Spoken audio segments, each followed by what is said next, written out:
जातिगत जनगणना हिंदुओं को विभाजित करने का एक प्रोपेगेंडा तो नहीं। यही हकीकत है। तो अगर भाजपा आ गई, 400 आ गई, तो संविधान को स्क्रैप कर दिया। आनंद हेगड़े ने कहा, आपके सांसद ज्योति मिर्धा ने कहा, अरुण गोविल ने कहा, ये तो आपके लोगों ने कहा। 55 साल कांग्रेस रही रोहन, 10 साल से मोदी सरकार है। आंकड़े आप गिनाते हैं तब 70 साल के आंकड़े गिनाइए ना। हर जगह पे दलितों को मौका दिया है, तब ये बात नहीं कर सकते। उत्तर प्रदेश में सबसे ज्यादा दलितों के साथ अत्याचार होता है। अरे 7 साल से डबल इंजन की सरकार चला रहे हैं रोहन, और दलित अट्रॉसिटी को आप डिफेंड कर रहे हैं उत्तर प्रदेश में। तो एक रहेंगे, सेफ रहेंगे के नैरेटिव से जोड़ने की कोशिश कर रहे हैं ओबीसी, एससी, एसटी, उन पर तो जवाब दीजिए पहले। 31 सेंट्रल यूनिवर्सिटीज में ईडब्ल्यूएस के तहत जीरो ज्वाइनिंग है। एक ज्वाइनिंग 6 साल में। ऑलराइट गाइस, स्वागत है आप सबका इस चैनल के एक और नए वीडियो में। हमेशा राहुल गांधी जातिगत जनगणना कराए जाने की बात को संसद से लेकर के सड़कों तक उठाते रहते हैं, और बीजेपी की सरकार हमेशा उनसे यह कहती रहती है कि भैया आप इतना ही जातिगत जनगणना कराने की बात करते रहते हैं तो सबसे पहले वहां पर शुरू कीजिए जहां पर आपकी सरकारें हैं। तेलंगाना में शुरू कर दीजिए, कर्नाटक में शुरू कर दीजिए। और राहुल गांधी ने बीजेपी के चैलेंज को मान में लिया है और तेलंगाना में जातिगत जनगणना शुरू कर दी गई है शैक्षिक और आर्थिक आधार पर। आज की डिबेट वीडियो में हम देखने वाले हैं जब एंकर गरिमा सिंह ने बीजेपी प्रवक्ता, कांग्रेस छोड़कर के बीजेपी में शामिल हुए प्रवक्ता रोहन गुप्ता से ये पूछा कि जब जब कांग्रेस पार्टी जातिगत जनगणना कराने की बात आपसे करती है तो आप लोग यह कहते हैं कि ये हिंदुओं को जातियों में बांटना चाहते हैं। तो आप मुझे सबसे पहले ये बताइए कि हिंदुओं को जातियों में बांटना, जातिगत जनगणना करा करके हिंदुओं को जातियों में बांटना क्या है? ये एक सच्चाई है या आप एक प्रोपेगेंडा फैलाना चाहते हैं, यानी कि आप एक अफवाह फैलाना चाहते हैं कि जातिगत जनगणना कराने का मतलब है हिंदुओं को जातियों में बांटना?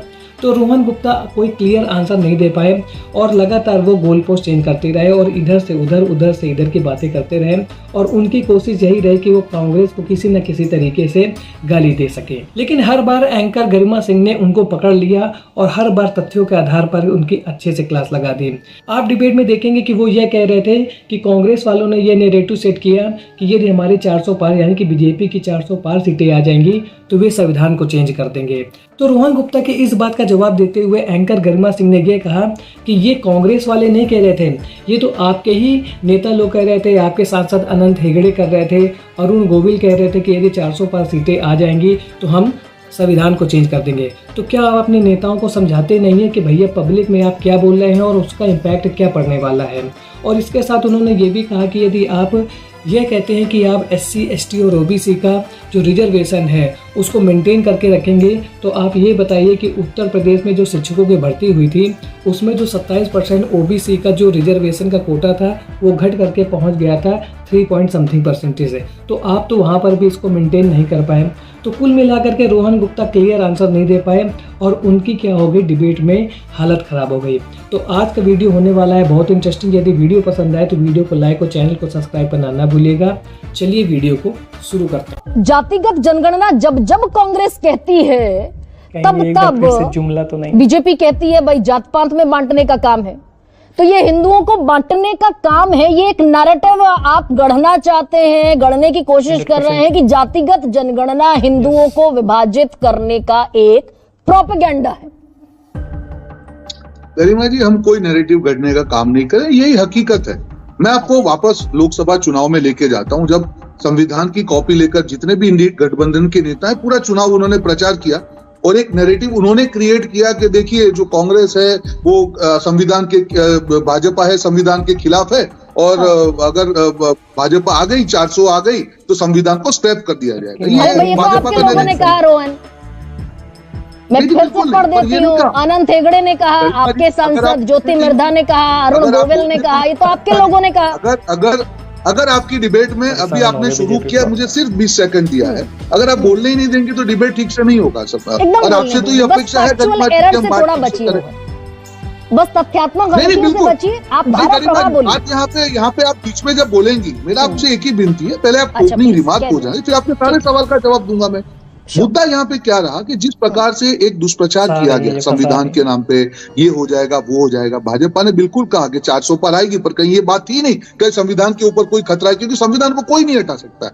उसके बाद जिस प्रकार से उनकी सीटें बढ़ी, उसके बाद जो उनका रियल चेहरा, एक हरियाणा बहुत बड़ा लिटमस पत्र था कि जनता असलियत में क्या चाहती है। अगर हरियाणा में वो चित्र आगे बढ़ता तो मैं आपकी बात को मानता कि जनता ने उसके नैरेटिव को स्वीकार किया है। हरियाणा में जहां पे दलित जो जनसंख्या है काफी बड़े पैमाने हैं, अगर मैं हरियाणा की बात करूं 33% इम्पैक्ट जो है दलित वोटरों की है, वहां पे इंडी गठबंधन की पोल क्यों खुल गई? 3 कारण। उनके नेता देश के बाहर जाके कहते हैं कि जी हम तो संविधान हटाएंगे राइट टाइम पे, एक वो हो गई। एक उनकी दलित नेत्री, एक पूरी दलित नेत्री जो पूरा चुनाव ये कहती रही कि मेरे साथ अन्याय होता रहा और उसके सामने कोई एक्शन नहीं लिया गया। तो जो बांटने की थी वो सिर्फ ऑन पेपर थी, जो उनको जो संविधान की बात कर रहे थे, इट इज नॉट फैक्ट। वो उनको सिर्फ अपनी राजनीति सेकने के लिए कर रहे थे। और अच्छा, अगर फैक्ट नहीं है रोहन गुप्ता, अगर फैक्ट नहीं है तो आप ही के आंकड़ों में सरकार आपकी और राज्यसभा में मंत्री भी आप ही के बोलते हैं। अर्जुन राम मेघवाल कानून मंत्री के तौर पे जो आंकड़े रखते हैं वो सब गलत है। अगर वो झूठा नैरेटिव था, गलत था, तो भाई जमीन पर तो ओबीसी एससी एसटी बटे हुए दिखते हैं। और मैंने आंकड़े पढ़ दिए अभी, मैंने आंकड़े अभी पढ़े। रिप्रेजेंटेशन इस देश के आदिवासी का, इस देश के पिछड़े का और इस देश की अनुसूचित जाति का सिफर है रिप्रेजेंटेशन इन टर्म्स ऑफ। अगर हमको आजादी के इतने साल हुए, अगर हमको आजादी के 70 साल हो गए, 75 साल हो गए, ज्यादा सर किसकी सरकार रही? अगर पूरे देश की 75 साल की बात कर रहा हूँ, जो आपने कहा कि रिप्रेजेंटेशन ग्राउंड पे किसकी सरकार रही? कांग्रेस पार्टी की सरकार रही। आज तक मंडल का विरोध किसने किया? कांग्रेस पार्टी ने विरोध किया। आज आपकी नियत में खोट है, आपकी मजबूरी बन चुका है, ये आपके दिल में नहीं है। अगर नियत सही होती, जब द्रौपदी राष्ट्रपति के चुनाव के लिए भाजपा द्वारा खड़ी की गई, गरिमा जी, जब राष्ट्रपति के चुनाव के लिए 55 साल कांग्रेस रही रोहन, 10 साल भाजपा ने 10 साल से मोदी सरकार है, 10 साल से मोदी सरकार है। और मैं 10 साल के मोदी सरकार के ये आंकड़े जो अर्जुन राम मेघवाल ने रखे संसद में, मैं उनको कोट कर रही हूँ, मैं कांग्रेस के आंकड़े कोट ही नहीं कर रही। बिल्कुल आप ओबीसी का, आप सुन लीजिए, वो उस आंकड़े पर जरा जवाब दीजिए। जमीन पर बटे हैं ओबीसी एससी एसटी, आप कह रहे हैं एक रहेंगे तो सेफ रहेंगे। ओबीसी का रिप्रेजेंटेशन है ग्रुप ए में 16.8%, एससी का है 12.8% और एसटी का है 5.8%। जितना संविधान आरक्षण देता है उतना उससे चौथाई भी नहीं है। कहाँ पे ये रिप्रेजेंटेशन किस चीज का आप बता रही है? मैं सरकारी नौकरियों में ग्रुप ए की नौकरी की बात कर रही हूं। मैं आपको वही कह रहा हूँ गरिमा जी, जब भी हम लोग कोई भी, आज मोदी सरकार ने 10 साल में जितनी भी रिजर्वेशन की पॉलिसी, क्या उसमें कोई चेंज किया है? कहीं पे कोई रिडक्शन किया है? बिल्कुल नहीं किया है। आज यहाँ पे मुद्दा, जब आंकड़े आप गिनाते हैं तब 70 साल के आंकड़े गिनाइए ना। आज मोदी जी ने आने के बाद जब राष्ट्रपति दलित आदिवासी राष्ट्रपति बन सकती है, जहाँ पे भी दलितों को मौका है, वहाँ पे हर जगह पे दलितों को मौका दिया है, तब ये बात नहीं कर सकते। उत्तर प्रदेश में सबसे ज्यादा दलितों के साथ अत्याचार होता है, उत्तर प्रदेश टॉप में खड़ा हुआ नजर आता है। दलित राष्ट्रपति बनाएंगे और एनसीआरबी के आंकड़े कहेंगे कि उत्तर प्रदेश में सबसे ज्यादा दलितों पर एट्रोसिटीज होती है। बिल्कुल नहीं। आंकड़ों के साथ कहूंगा कि आप तेलंगाना में देख लीजिए, कर्नाटक में देख लीजिए, किस प्रकार से दलितों के खिलाफ हो रहा है। कल ही प्रोग्राम किया, बिल्कुल क्रॉस चेक कर लीजिए। अगर मैं गलत हूँ, अगर मैं गलत निकली, गलत साबित हो गई, तो आप जो कहेंगे मैं उसको मानूंगी। मैंने कल ही प्रोग्राम किया। बिल्कुल टॉप पर है उत्तर प्रदेश दलित एट्रोसिटी में। उत्तर प्रदेश मैं आपको ये कह रहा हूँ गरिमा जी, आपको चीजों को समझना पड़ेगा। जब आप कह रही आंकड़े टॉप पे, तो इंक्रीमेंटल वैल्यू क्या है? हर साल जो इंक्रीज हुआ है उसमें तेलंगाना नंबर 1 पे है। मैं भी आंकड़ों के साथ बात करता हूँ। आपको ये देखना पड़ेगा कि किसकी सरकार थी उस समय पे। कितने आजादी के बाद में उत्तर प्रदेश में ज्यादा सरकार किसकी रही?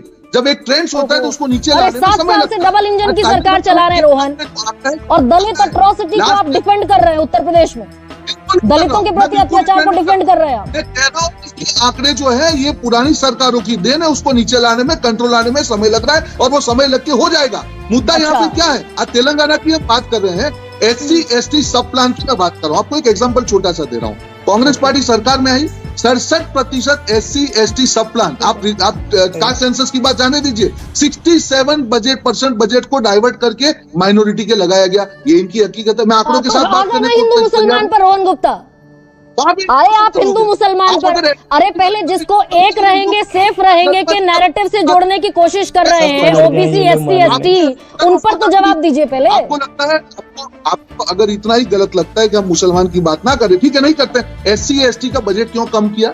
9,000 करोड़ से क्यों कम किया सब प्लान का, वो बता दीजिए। चलिए, आप बोलते मैं नहीं जा रहा हूँ वहां पे। तो उनकी रियल नीति यही है कि तुष्टीकरण कैसे करना है। देखिए मुद्दा यहाँ पे टू वे है। गरिमा जी, पहली बात है तुष्टीकरण उनको रोकना नहीं है और इस बाजू जो है हिंदुओं को बांटना है। अगर ये दोनों पहलू साथ में चलेंगे तभी इनकी सीट बढ़ी थी, इन्होंने लोकसभा में देख लिया। अरे हिंदू, अगर जो हिंदू का राग है रोहन गुप्ता, अगर ओबीसी को रिप्रेजेंटेशन मिला होता, पिछड़ों को, दलितों को, आदिवासियों को, क्यों भटकते। और ईडब्ल्यूएस तो आपने शुरू किया था भाई, बहुत हुई गरीबी की मार, अब की बार मोदी सरकार। यही मेन क्वेश्चन। ईडब्ल्यूएस तो आप लेकर आए थे 2019 में रोहन गुप्ता। वो 10% आरक्षण जो ईडब्ल्यूएस देश के इकोनॉमिक वीकर सेक्शन को दिया आपने, देश में 41 सेंट्रल यूनिवर्सिटीज हैं और 31 सेंट्रल यूनिवर्सिटीज में ईडब्ल्यूएस के तहत जीरो ज्वाइनिंग है। एक ज्वाइनिंग नहीं हुई 6 साल में, 5 साल में। अभी आप गरिमा जी, आप गोल पोस्ट चेंज मत करिए। अभी हम क्या बात कर रहे हैं? अभी आप SC ST की बात कर रही थी, ओबीसी की बात, गरीबों की बात करूंगी, मैं लेस रिप्रेजेंटेशन की बात कर रही हूँ।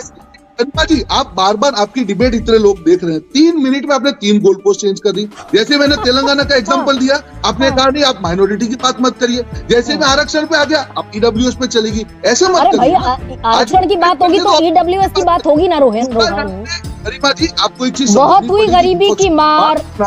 अब की बार मोदी सरकार 2019 में इस देश के इकोनॉमिक वीकर सेक्शन को संविधान संशोधन किया गया, नैरेटिव बनाया गया कि 10% गरीबों को आरक्षण मिलेगा। तो आरक्षण 0/लड्डू है जमीन पर भाई।